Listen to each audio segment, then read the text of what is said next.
or that guideline. So we need to work on that. And at the international level, there is clearly and definitely a gap on the normative side to take care and protect the migrants or the internal people that are displaced. There is also another point I would like to raise is that there is really a difference of attitude and comportment vis-à-vis forced migration for natural disaster and migration because of a gradual degradation of environment, like desertification, soil erosion, or the rise of the sea. And usually the international community focus on the first one, the first kind of displacement, and it is the forced displacement. But the second one is a more difficult one to handle, and it is also the one who asks for more effort and sustainable effort for implementation of any kind of development frame. So we urge those who are working on this file for Copenhagen to do their best to bring the issue of migration and displacement within the framework of the declaration that will come out of Copenhagen.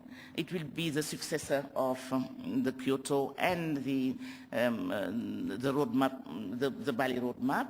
But I think it is critical that migration be featured in that document.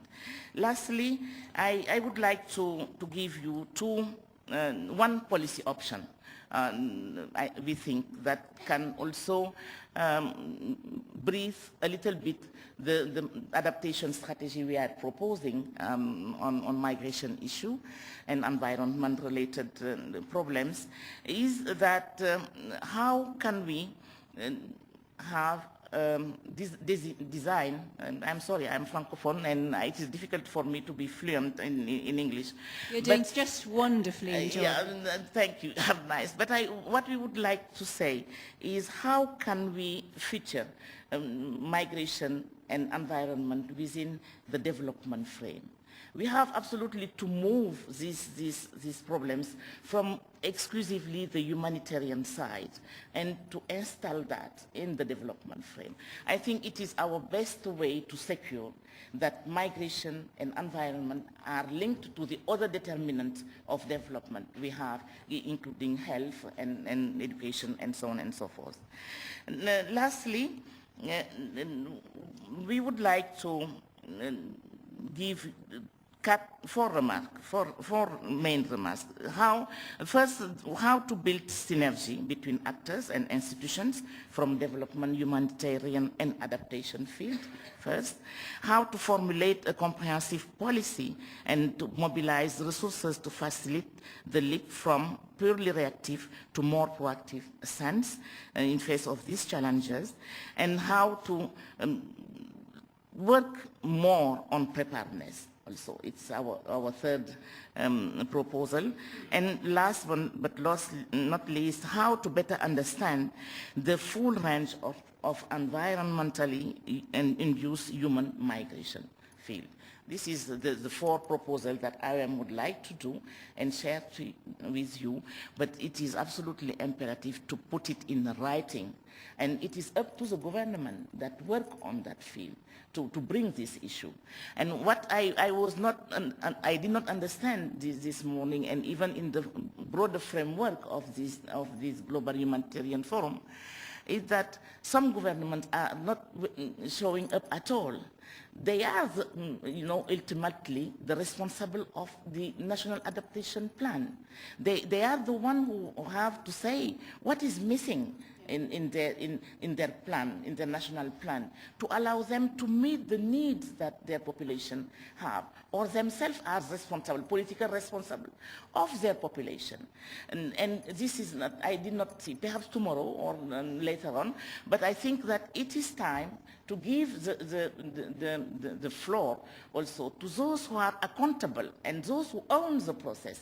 Today at lunchtime we had this projection or this meeting about humanitarian index, humanitarian index, yeah, that have been proposed to us, but for the donor side. But what to say about the governments that receive that money? How they do their accountability vis-à-vis not only the resources they are receiving, I know that they can do it, but vis-à-vis the population to which these inflows of resources and knowledge and capacity have to be channeled to. So lots of gaps identified there by Njoro, lots of questions she has flagged up, and I'm sure questions that you have already got in your own minds. I was going to sneak one in since I have the mic, but I see this lady in the front is looking very keen, so I shall defer to you. Thank you. My name is Coco Warner. I'm with the United Nations. My name is Coco Warner. I'm with the United Nations University, and my question goes both to UNHCR as well as to IOM. And it's a question about your processes. Both UNHCR and IOM have an extensive network in countries that you work in.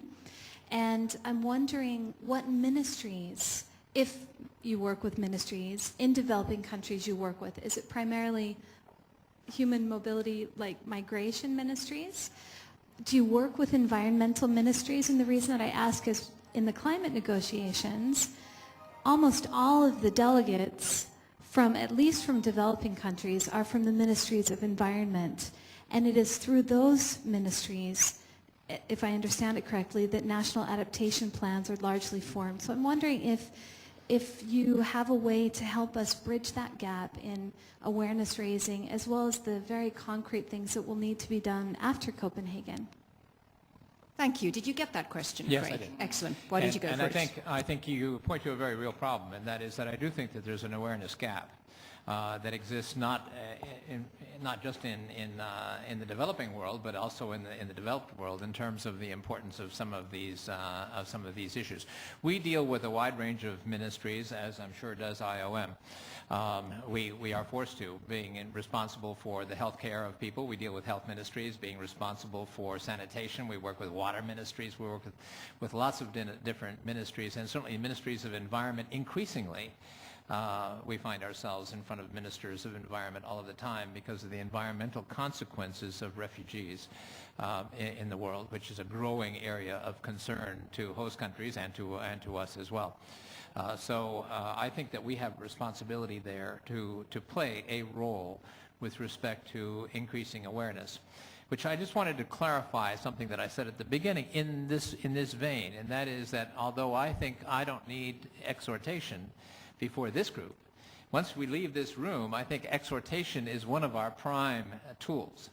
And I think that applies in the countries that are going to be most affected by this issue across all of the ministries that need to be involved, as well as in the developed world where the money is going to have to come from to handle these issues.